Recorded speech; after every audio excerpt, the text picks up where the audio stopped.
Welcome to the Aesthetic Doctor Podcast. We don't shy away and keep secrets here. We empower you with education, telling you the truth about all things aesthetic medicine while encouraging you to be the best version of yourself. It's time to look great and feel good doing it. This is your host, mom, speaker, and board-certified physician, Dr. Judith Borger. Hello, friends, and welcome to episode 83 of the Aesthetic Doctor Podcast. This is Dr. Borger, and today we are going to talk about overcommitting and being overcommitted because it is one of these things that I very commonly do.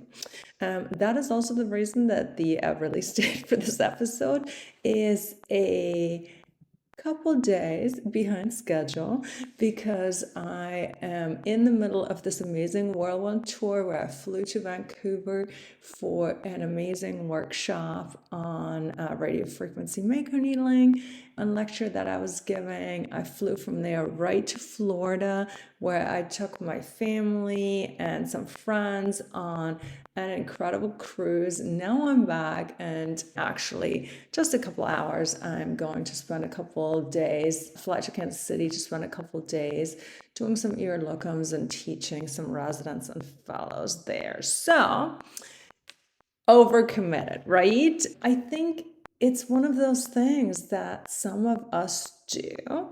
I tend to sometimes overcommit and then I have to scale it back, right? It is important to also think about, like, why do we overcommit? It used to be that I was very much a people pleaser, right? And I used to just say yes because people asked me and I couldn't say no. I have, over the last 5, 6, 7 years, definitely healed that. And now I think sometimes I overcommit for different reasons. Number one, I really want to live my life to the fullest. And there's just so much opportunity out there. There's so much excitement out there. I love going places. I love meeting people. I get energized by that sort of stuff. And then before I know it, my schedule for especially this month, so it's fitting that I'm doing it because March is like, the schedule is so full. And then I look at it and I go, oh, wow, look at that. And before I know it, there's literally not a day to be had where there's nothing scheduled. And I think now also I am in this flow where this abundance of opportunity just kind of keeps pouring in. And they're amazing opportunities, right? Like the Vancouver thing, I don't regret it for a second, even though it involved like a 2 a.m. drive to Raleigh, a huge flight cross country, less than 24 hours in Vancouver, and a red eye back, right? But it was fabulous. And the same with the cruise. I mean, that is what I'm living for. That time with my family, we just had like 9 days of relaxation, and it's fantastic. However, I also recognize that overcommitting is a little bit my Achilles heel because I do want to live my life to the fullest. I love doing things. I get energized by people. So one of the things I always have to remind myself is how good it feels to have those periods of rest and relaxation.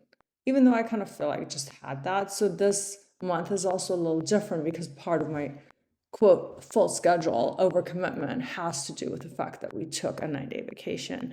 And there was lots of sleeping, lots of beach time, lots of family time, lots of yummy food and soaking up the sunshine and swimming in the ocean and all of the fabulous things. However, I do have to remind myself how good that emptiness feels, how good the rest feels, how good just the nothingness feel, right? And it's that editing, right? When I now overcommit, as I said, it's because these opportunities, the abundance, the like life things that I want to do just like keep presenting themselves. And I want to be like, yes, yes, yes, yes, yes. I'm just so lit up by them. However, editing and really continuously going inside and looking at it and being like, what does this next version of me want? What no longer serves me? Like, what can I let go is really, really important, because I stick to my commitments. So anything I've committed to, I will absolutely do 100%. And it's also one of the things about my integrity. Like, I don't back out of things that I've committed to. I mean, again, not obviously these are not harmful things, but let's say if I told you I'm going to coach this course for you, or I'm going to do this thing for you, I'm going to show up that day, I will show up that day, right? Because again, I run businesses.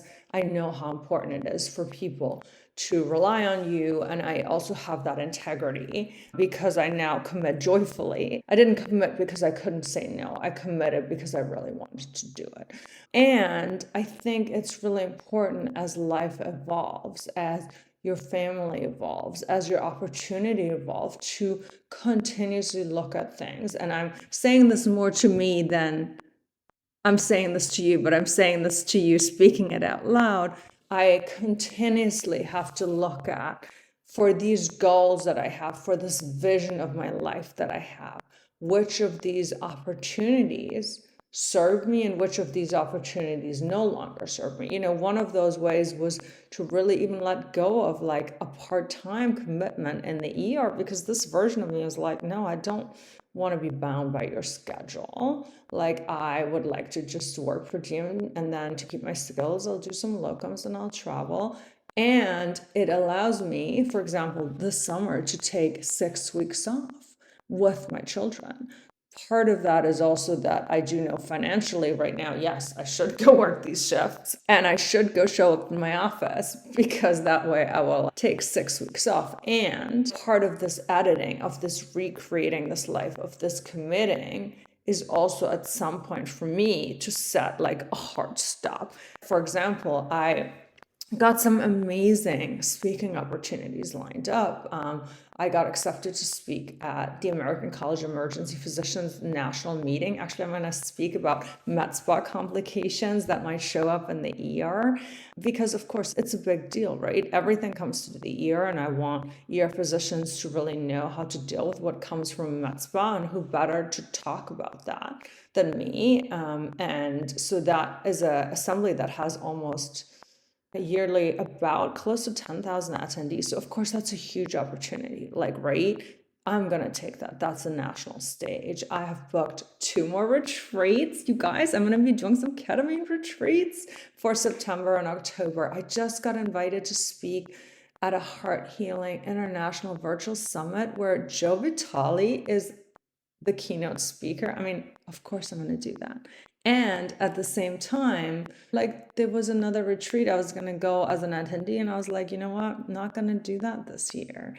I'm looking at my fall. I'm like, probably not going to travel to Kansas City to work those shifts, because I want to have the rest of my time be home with my family, growing my own business. And in the same realm, if you're a business owner, like Lacey and I have looked at the vision for our business together, and we've been like, you know what, this online business management is really not growing the brand in the direction that we wanted to grow. So we're just going to chop that off. It's the same for the services in our med spa. Is there anything that we're providing that we're really not doing often enough for us to keep it on our menu of service and dilute our offering, dilute our messaging, and then also keep having it be insured, keep having the supplies for it? So for example, like vaginal and penile PRP, I'm very well trained in it. I don't do it enough. It doesn't bring me enough income that it's worth it at this point to keep offering it. So as life goes, my grander picture is really to grow this brand that is all about inner and outer healing and beauty and luxury, and that whole idea of the duality of luxury between the outer luxury, like what I do with CMA, but then again, the healing as the ultimate luxury with my retreats, with our increased wellness offering, with the coaching. So the opportunities that I'm saying yes to now are the opportunities that will propel that forward. I kind of already said to my husband, look, I'm pretty much right now booked out till the end of the year with speaking engagements. So unless somebody is going to give me an incredible opportunity, like I'm going to have to turn them down, and it's March. So that is an incredible thing to be in. And I'm really like, I kind of know that overcommitting is my Achilles heel. So I already know that going into any request I get, that it's probably going to be a no, unfortunately, or a not right now. Please check back with me for 2026, unless there's something that really lights that spark in me to say, yes, I'm going to do it. Because when I think about my goals, when I think about my vision, it's also time with my family is so important, which is also why this overcommitted doesn't feel terrible, because we went to Greensboro and went hiking for like the first weekend of the month. And then the second weekend of the month, we went on the cruise where we were also the third weekend of the month. And so a lot of this, having literally been gone every weekend this month, has to do that 3 of them are with my family and 1 of them is working. But I guess I want to say this and be really honest with you that overcommitting is one of my Achilles heels, because I get so lit up by stuff. I get so excited. One of my superpowers have always been to see infinite possibilities. So I see the potential, I see the possibility, I see the impact, and I definitely want to deliver it. So when I did my Martha Beck coach training, one of the things she talked about was really that coaching is about subtracting things and not adding things. And it really just makes so much sense, because if you get to that edge where you feel like overwhelmed, and at this point I'm not feeling overwhelmed, I just have a very full schedule, it's because there's too much there. And I think maybe it's also because I've coached so much that I'm like, ooh, you know what, right now I'm still in that fun overcommitted part, but I could see how that is just very few degrees away from the overwhelmed overcommitted part. So maybe I also see that where I'm like, ooh, you know what? In April, those days of white space that I have in there, I'm going to protect them. In May, those days of white space that I have built in, I'm going to protect it. And then, of course, I'm taking the summer off. So it's all white space and fun. Don't worry. I'll still be here podcasting. I'll be here coaching. I'll be heart healing. I'll be doing all those things. But I think a big part of that difference is also like, why do you overcommit? Like, is it because you have this fear of missing out? Is it because you feel bad saying no? Is it because you have the scarcity mentality where you're like, ooh, if I say no to this, like this opportunity will never come?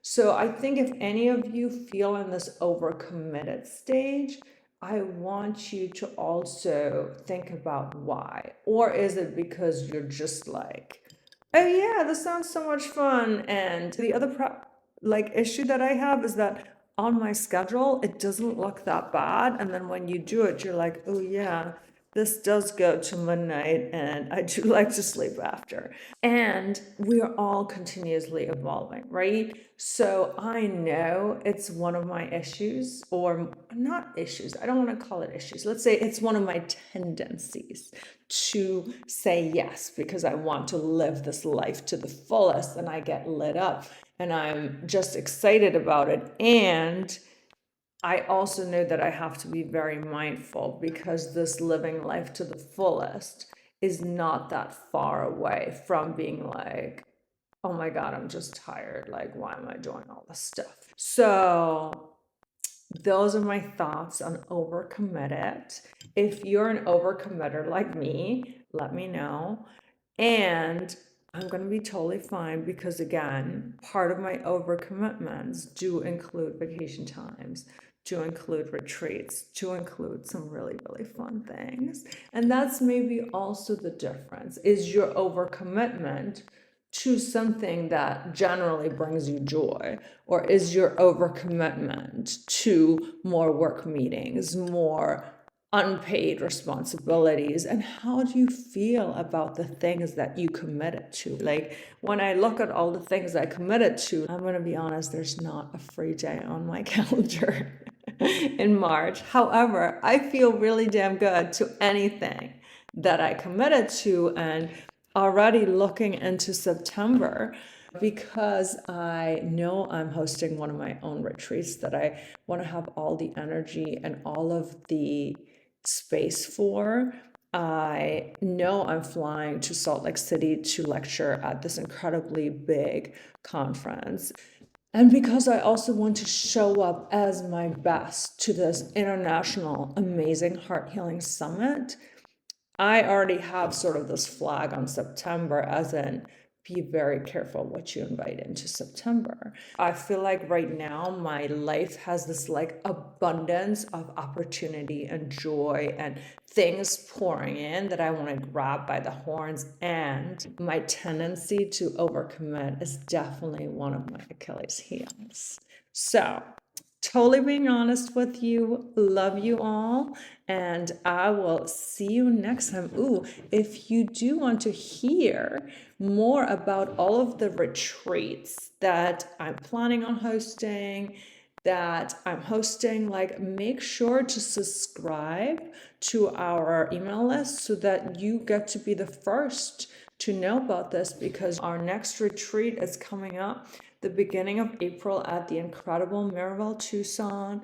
I have ketamine retreats planned and signed a contract for in September and October. And then I already have my women's empowerment and leadership retreat for 2025 contract signed. So lots of exciting things happening. I would love for as many of you to be part of it as possible, and I will see you on the other side.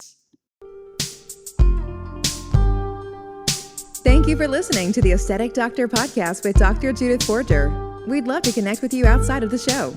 Follow Dr. Borger on Instagram at Dr. Borger, and find more online and ways to work with Dr. Borger at www.theaestheticdoctor.com. Until next time, be well.